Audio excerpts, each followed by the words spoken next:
Antes de sumergirnos en la intensa historia de hoy, un rápido recordatorio: más del 90% de nuestros espectadores ven nuestros videos pero no están suscritos. Si disfrutas contenido como este, tómate un segundo para presionar el botón de suscribirte y activar las notificaciones para que no te pierdas ninguna actualización. Y si esta historia te resulta atrapante, no olvides darle like al video, realmente nos ayuda mucho. Mi nombre es Claire, tengo 35 años, soy madre de 2 hijos y he estado casada con Antoine durante 12 años. Construimos lo que la mayoría de la gente llamaría una vida ordinaria y cómoda. Una vida llena de llevar a los niños a la escuela, películas nocturnas, fiestas de cumpleaños y domingos por la mañana llenos del olor a panqueques y café. No era rica y no perseguía la fama, solo quería paz, amor y lealtad. Durante mucho tiempo pensé que lo tenía. Antoine era encantador de la manera en que a veces lo son los hombres tranquilos. No hablaba mucho, pero cuando lo hacía, la gente escuchaba. Trabajaba como asesor financiero, lo que significaba largas horas frente a hojas de cálculo que yo nunca entendí.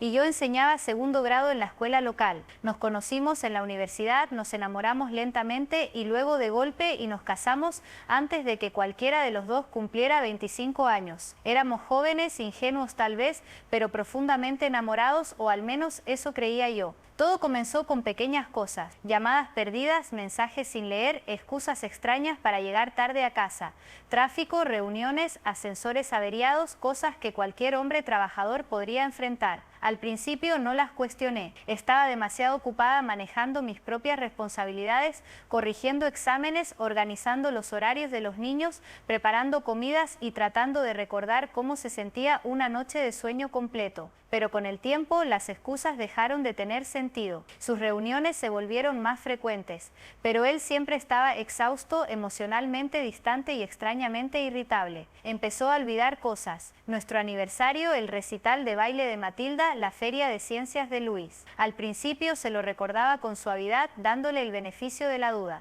Pero cuando el olvido se convirtió en apatía, sentí que algo se movía en mi pecho. La primera señal real llegó un jueves por la noche. Llegó tarde otra vez, esta vez con un aroma tenue en su camisa. No era exactamente perfume, más bien algo como lavanda y vainilla, no el mío. Le pregunté al respecto, se rió. Dijo que una compañera de trabajo le había derramado algo encima durante el almuerzo. Me miró a los ojos cuando lo dijo y tal vez por eso le creí, pero empecé a observar, no a acosar ni a espiar, solo a observar. Empezó a bloquear su teléfono. Nunca lo hacía antes y comenzó a hacer más viajes de trabajo, aunque cuando revisé nuestros estados de cuenta bancarios no había reservas de hotel correspondientes, ni gastos de vuelos, nada. Era cuidadoso, incluso astuto, pero yo era su esposa, conocía sus ritmos mejor de lo que él mismo los conocía y estaban cambiando, así que tomé una decisión. No lo confronté, no de inmediato, en cambio me volví más silenciosa. Empecé a prestar atención a las partes de mi vida que había estado descuidando, mis propias pasiones, mi apariencia, mi salud mental. Empecé a escribir un diario, incluso me inscribí en una clase de cerámica. Puede sonar irrelevante, pero algo en moldear arcilla con mis manos me ancló de una manera que no había sentido en años. Mientras me redescubría a mí misma, también iba reuniendo piezas de un rompecabezas. Encontré recibos en el bolsillo de su chaqueta de un restaurante al que nunca habíamos ido. 2 comidas, no una. Encontré un collar debajo del asiento del pasajero de su auto. No era mío. Cuando le pregunté, me dijo que pertenecía a la hija de una clienta a la que había llevado después de una cita. Asentí, pero por dentro ya lo sabía. El golpe final vino de alguien que menos esperaba, su prima Julie. Julie y yo siempre habíamos sido cercanas, casi como hermanas. Un día me invitó a tomar café y sus ojos ya estaban llenos de culpa antes de que siquiera me sentara. No la presioné, pero lo dijo de todos modos. Claire, lo he visto 2 veces con la misma mujer en el café cerca del banco, tomados de la mano, riendo como un hombre enamorado. No lloré, no delante de ella. Le agradecí por decírmelo, dije que necesitaba recoger a los niños y conduje a casa en silencio. Esa noche lo observé dormir a mi lado, de espaldas, respirando de manera constante. Sentí que una sensación de entumecimiento se instalaba en mí, pero debajo de ella algo más oscuro comenzaba a agitarse. No era tristeza, no era desamor. Era ira, pero una ira fría y calculada, no explosiva. No quería gritar, no quería lanzar cosas ni rogarle que me eligiera. No, quería hacer algo mucho más poderoso. Quería que sintiera lo que es perderlo todo mientras cree que aún tiene el control. A la mañana siguiente comencé a planear No iba a arruinarlo con fuego, lo haría con silencio, con estrategia, con paciencia. No me fui, no grité.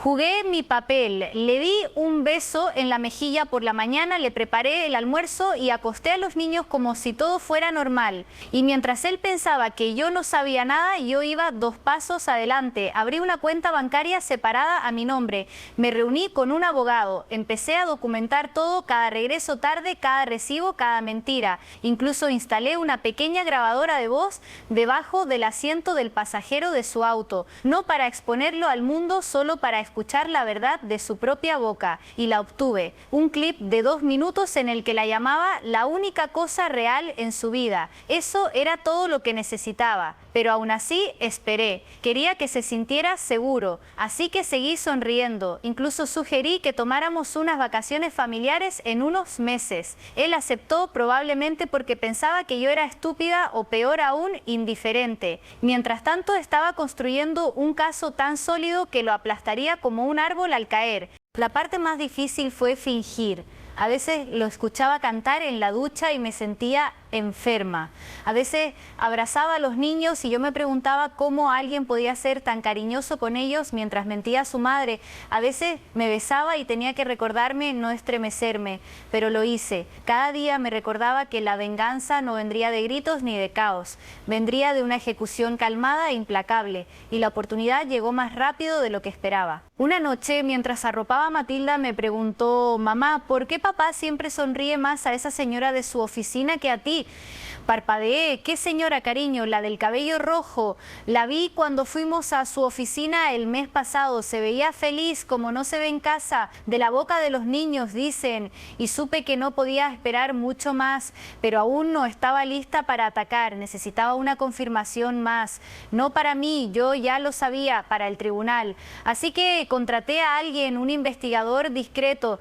En una semana me entregó las fotos, pruebas claras e innegables de Antoine y su amante pelirroja besándose en su auto frente al apartamento de ella. Esa noche miré las fotos durante mucho tiempo, luego las puse en un sobresellado y lo escondí en mi cajón y sonreí. No porque estuviera feliz, sino porque la trampa estaba lista. Todo lo que quedaba era activarla, pero no aún, no hasta que él realmente creyera que yo no tenía idea, no hasta que me ofreciera una última mentira y yo actuara como si le creyera como siempre. Pero ese sería su último error y yo estaría allí viéndolo caer sin mover un dedo. Pasaron 2 semanas de sonrisas cuidadosas, de fingir no notar cuántas veces Antoine miraba su teléfono con una pequeña sonrisa en los labios. Sabía que esa sonrisa no era para mí, no lo había sido desde hacía mucho tiempo, pero él aún creía que yo no sabía nada. No tenía idea de que cada cena de negocios que programaba, cada noche que llegaba a casa con un leve rastro de perfume en el cuello, yo estaba recolectando más que evidencia, estaba recolectando silencio, mi propio silencio. Estaba aprendiendo a mantener la calma mientras toda mi vida se hacía pedazos lentamente detrás de una máscara de normalidad. Luego, un viernes por la noche, cometió el error que había estado esperando. Entró en la cocina, se aflojó la corbata y dijo: tengo que volar a Lyon el lunes. Solo un viaje corto, debería estar de vuelta el miércoles por la noche. Mi corazón no se saltó un latido, no parpadeé, simplemente asentí. ¿Algo importante? Solo un cliente, cosas aburridas. Y ahí estaba, su mentira final. Sonreí, me acerqué y besé su mejilla. ¿Necesitas que te prepare algo? Él sonrió. Eres la mejor. No tenía idea de que yo ya había revisado su calendario. No había ningún cliente en Lyon. Su asistente había confirmado que había pedido licencia personal por 3 días. No lo confronté, ni siquiera dejé que mi voz temblara. Solo asentí de nuevo y dije: te haré tu cena favorita cuando regreses. Ese fin de semana me mantuve callada, pero mi mente estaba en guerra. Cada vez que lo veía jugar con los niños, sentía que la ira y la tristeza giraban como nubes de tormenta en mi pecho. No tenía idea de que no solo me estaba engañando a mí, estaba engañando a nuestra familia, a las personas que lo amaban incondicionalmente, pero yo tenía un plan. El lunes por la mañana salió a las 6:45 en punto, con la maleta en la mano, usando la camisa azul que había planchado la noche anterior. Lo observé desde la ventana mientras se subía subía al auto y se alejaba, saludando una vez antes de doblar la esquina, y entonces tomé el teléfono. El investigador privado que había contratado ya iba un paso adelante. Estaba siguiendo a Antoine desde el aeropuerto, no a Lyon, sino a un hotel tranquilo a 2 horas de distancia, un hotel con rosales en la entrada y reputación de albergar escapadas privadas. Al mediodía tenía toda la confirmación que necesitaba, fotografías de Antoine tomándose de la mano con la mujer pelirroja compartiendo una botella de vino en la terraza, esa noche una foto de ambos entrando a la misma habitación del hotel y por la mañana saliendo juntos riendo. Debería haberme destruido, pero no lo hizo, solo fortaleció mi determinación. Pasé los siguientes 2 días preparándome. Primero escaneé cada documento de la casa, estados de cuenta bancarios, papeles de la hipoteca, fondos de jubilación, seguros, formularios escolares de los niños. Quería una copia de todo y quería que estuviera guardada de forma segura. No solo iba a irme con claridad, dignidad y control total. Luego imprimí cada foto que el investigador había enviado. Las puse en un sobre y agregué una copia de la grabación de audio de su auto, aquella en la que decía que su amante era la única persona que realmente lo entendía. Escribí una sola nota para acompañarlo. Ahora lo entiendo todo. No la firmé. El miércoles por la noche Antoine regresó como prometió, me besó como si nada hubiera pasado, se sentó a la mesa, preguntó a los niños por la escuela, elogió la lasaña que había preparado, fue surrealista verlo. No sabía que ese sobre ya estaba en su maletín, que antes de la cena, mientras él estaba en la ducha, yo le había deslizado dentro. Esa noche yacía junto a él en la cama, completamente despierta, mirando al techo. No tenía idea de que todo ya se estaba desmoronando. Para el final de la semana el primer hilo fue jalado, me llamó desde el trabajo el viernes con la voz temblorosa. Cleire, ¿podemos hablar? Por supuesto. ¿Qué pasa? Dudó. Yo encontré algo en mi bolso, fotos, una nota. Guardé silencio solo un momento más de lo necesario. Oh, Cleire, ¿puedo explicar? Forcé mi respiración a temblar. ¿Explicar qué? Silencio. Lo dejé ahí como un cuchillo afilado entre nosotros. Cuando llegó a casa esa noche intentó tocarme, pero di un paso atrás. No, dije, por primera vez en años se veía verdaderamente asustado. Ese fin de semana no hablé mucho, seguía intentando decir que lo sentía, que se había perdido, que solo había sido un error. Lloró una vez grandes lágrimas que antes me habrían hecho correr a abrazarlo, pero no esta vez lo dejé llorar. No tenía intención de salvarlo porque no iba a divorciarme de él todavía. Eso habría sido demasiado fácil. En cambio, me mudé al cuarto de huéspedes. Les dije a los niños que papá había estado trabajando demasiado y que mamá necesitaba un poco de tranquilidad. No lo entendieron, pero asintieron y los abracé un poco más fuerte cada noche. En las semanas siguientes me volví más fría, pero no cruel, no grité, no lancé nada. No le conté a nadie, ni a mi familia, ni a mis amigos. Ese fue el verdadero castigo. Él quería caos, esperaba una tormenta, pero yo le di silencio, un silencio tan denso que lo hizo cuestionarlo todo.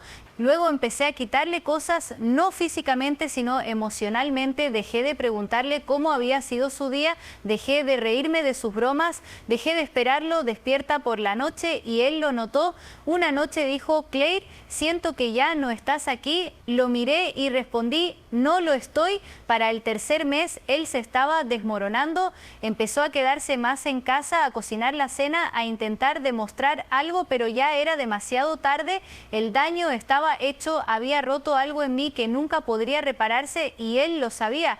Luego vino la siguiente parte de mi plan. Me comuniqué con su amante, no con ira, sino con un tono frío y preciso. Le envié un correo electrónico desde una cuenta anónima con un mensaje simple. Ahora es todo tuyo, pero debes saber esto, engaña a la madre de sus hijos sin pestañear.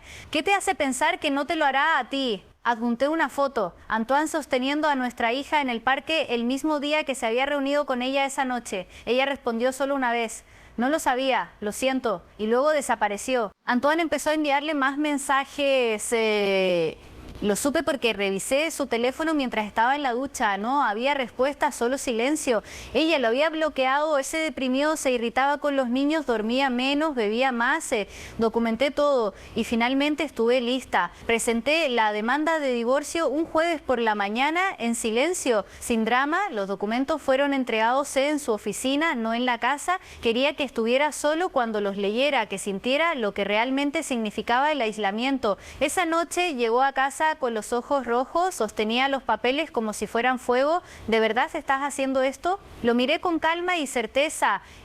Tú hiciste esto. Yo solo estoy terminando lo que tú empezaste. Se desplomó en una silla completamente derrotado. Suplicó, dijo que podíamos arreglarlo. Incluso sugirió terapia, pero no vacilé. Te di todo, dije, con la voz finalmente quebrándose. ¿Y se lo diste a otra persona? Había permanecido callada el tiempo suficiente y ahora era mi turno de irme. La casa estaba en silencio el día que me fui, no fue repentino. Había planeado todo hasta la hora exacta. Los mudanceros llegaron temprano en la mañana, cuidadosos y silenciosos. Ya había alquilado una casa pequeña en el pueblo vecino, lo suficientemente cerca de la escuela de los niños, pero lo bastante lejos como para no encontrarme con Antoine en el supermercado.